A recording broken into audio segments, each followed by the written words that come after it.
इतने नरम है लेकिन टूटे नहीं है सालन में। ये वैसे बहुत नरम है।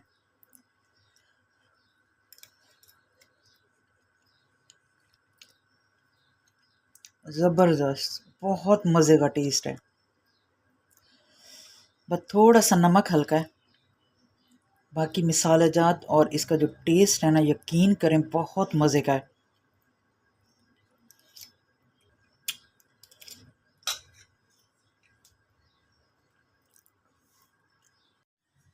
अस्सलाम वालेकुम, सानिया टाइम्स में खुश आमदीद। उम्मीद करती हूँ आप सब खैर खैरियत से होंगे। आज आप लोगों के लिए बहुत ही यूनिक रेसिपी लेकर आई हूँ। ये हैं जी टिंडे। इनको मैंने इस तरह छील लिया है। ठीक हो गया। कोशिश करें कि थोड़े छोटे साइज में लें। इनके अंदर जो बीज हैं वो नरम वाले हों। अगर सख्त हों तो फिर उन्हें कट करके निकाल लें, फिर इनको कद्दूकश करें।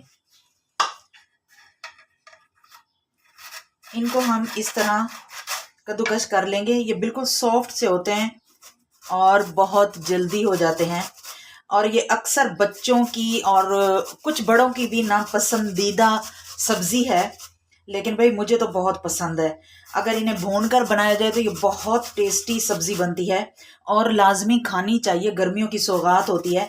लेकिन आज जी इसकी कुछ ऐसी रेसिपी बना रही हूँ कि देखकर लोग हैरान हो जाएंगे कि अच्छा ये टिंडों से भी ये सालन बन सकता है। तो बच्चे तो भी बिल्कुल इसको सख्त नापसंद करते हैं। एक दफ़ा मेरे घर मेहमान आए तो बाय चांस मैं टिंडे और गोश्त का सालन बना रही थी। मेरे हस्बैंड को टिंडे गोश्त का सालन बहुत पसंद है।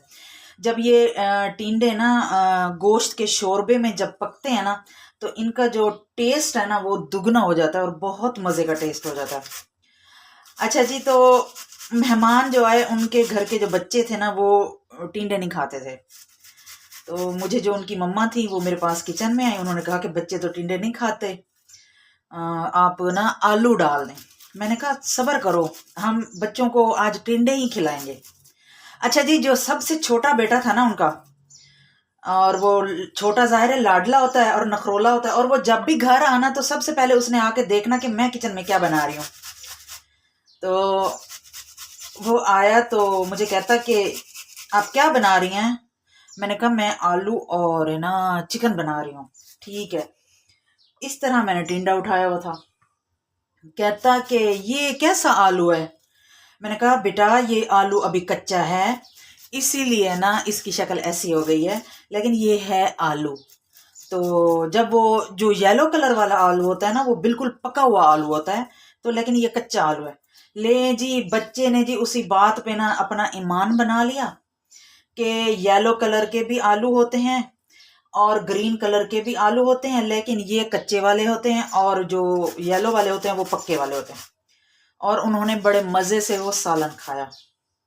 तो बस फिर आज आज फिर मैं ऐसा कुछ चकमा देने वाली हूँ अपने बेटे को। कल मैंने उसे कहा टिंडे ले आओ, तो कहता टिंडे। मैंने कहा हाँ जी टिंडे लेके आओ।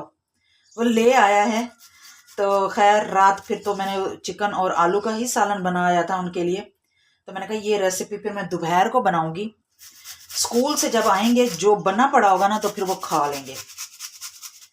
अब आपने देखना है कि मैं इसकी कौन सी ऐसी रेसिपी बना रही हूँ। और अगेन मैं बच्चों को ना चकमा देने वाली हूँ टिंडों को लेके। यकीन ना आए तो आप लोगों ने लाजमी इस रेसिपी को ट्राई करना है और फिर मुझे बताना है कि आपको ये रेसिपी कैसी लगी। जब तक कोई चीज ट्राई ना की जाए तो उसका पता नहीं चलता कि ये कैसी बनती है। ये देखें, ये बड़ी आसानी से कद्दूकश हो जाते हैं। इनको इसी तरह हमने निचोड़ लेना है, पानी निकाल लेना है। और इस पानी को हमने फेंकना नहीं है, इसको हमने सेव रखना है। और जो टिंडे हैं इनको इसी तरह निचोड़ के इनका पानी निकाल लेना है। अच्छा जी, ये हो गए टिंडे जिनका पानी हमने निचोड़ लिया है। एक छोटी मीडियम साइज की प्याज, 4 हरी मिर्चें, इनको मैंने कूट लिया है। 1 चम्मच सूखा धनिया कूट लिया है। सफ़ेद ज़ीरा, इसको भी कूट लिया है। हल्दी, नमक, लाल मिर्च और कुटी हुई लाल मिर्च। बस ये इतने मैंने स्पाइसेस इसमें मिक्स कर दिए हैं। अब इसको हम अच्छे से मिक्स करेंगे।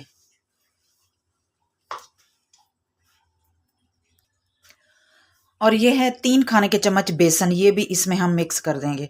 अगर बाइंडिंग के लिए बाद में और ज़रूरत पड़े तो और भी डाल दीजिएगा। जहाँ तक आपको लगे कि अब इसकी बाइंडिंग हो रही है वहीं पे आपने इसको रोक देना है।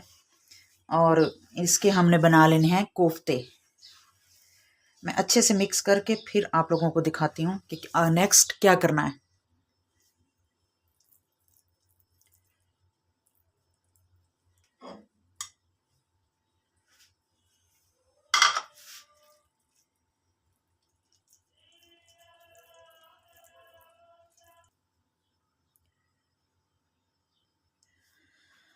कोफ्ते मैंने बना लिए हैं। इनको मैं आधे घंटे के लिए फ्रीज़र में रखने लगी हूँ ताकि ये थोड़े से जम जाएं और फिर हमने इनको फ्राई करना है। कढ़ाई मैंने रख दिया चूल्हे पे और घी मैंने डाल दिया है ताकि ये गर्म हो जाए। और कोफ्ते मैं फ्रीज़र से निकाल के ले आई हूँ। जब तक घी गर्म होता है इनको हाथों की मदद से दोबारा सेट करते जाएंगे और इन्हें फ्राई करते जाएंगे। इतना फ्राई करेंगे कि इनका गोल्डन ब्राउन कलर आ जाए। और जी साथ में ये मैंने 2 बड़े साइज़ के प्याज लिए हैं और 2 बड़े साइज़ के टमाटर, इनका पेस्ट बना के रख लेंगे। ये देखें अब इनको पलटना है, बिल्कुल भी नहीं टूट रहे और बहुत ही स्मूथली फ्राई हो रहे हैं।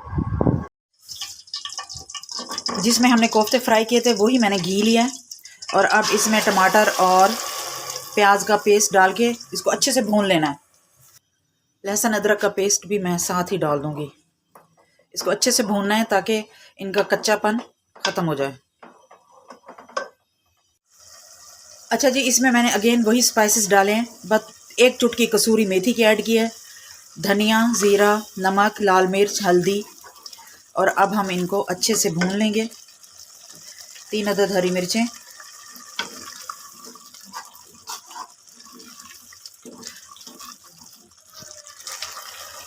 अब हम इसमें ये टिंडे वाला पानी जो रखा हुआ था वो ऐड कर देना है और इसको दोबारा भून लेना है। अगर आप लोग चाहें, आप लोग ज़्यादा फ्लेवर इसका पसंद ना करते हो टिंडे का, तो आप इस पानी को स्किप भी कर सकते हैं।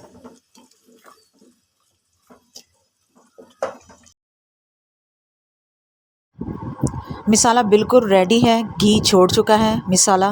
अब हम इसमें कोफ्ते ऐड कर देंगे और उनको हल्का सा मिक्स करेंगे।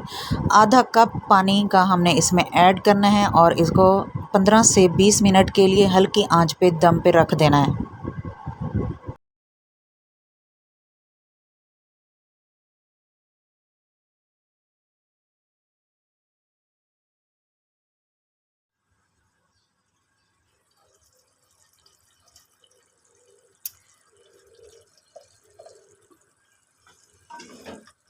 ये देखें जी हमारा सालन, दिखने में तो बहुत प्यारा लग रहा है।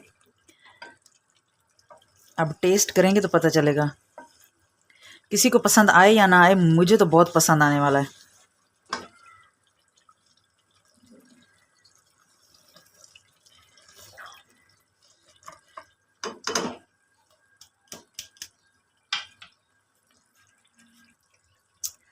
अच्छा जी, ऐसा है कि अभी मैंने रोटी तो नहीं बनाई लेकिन मेरे मुंह में पानी आ रहा है।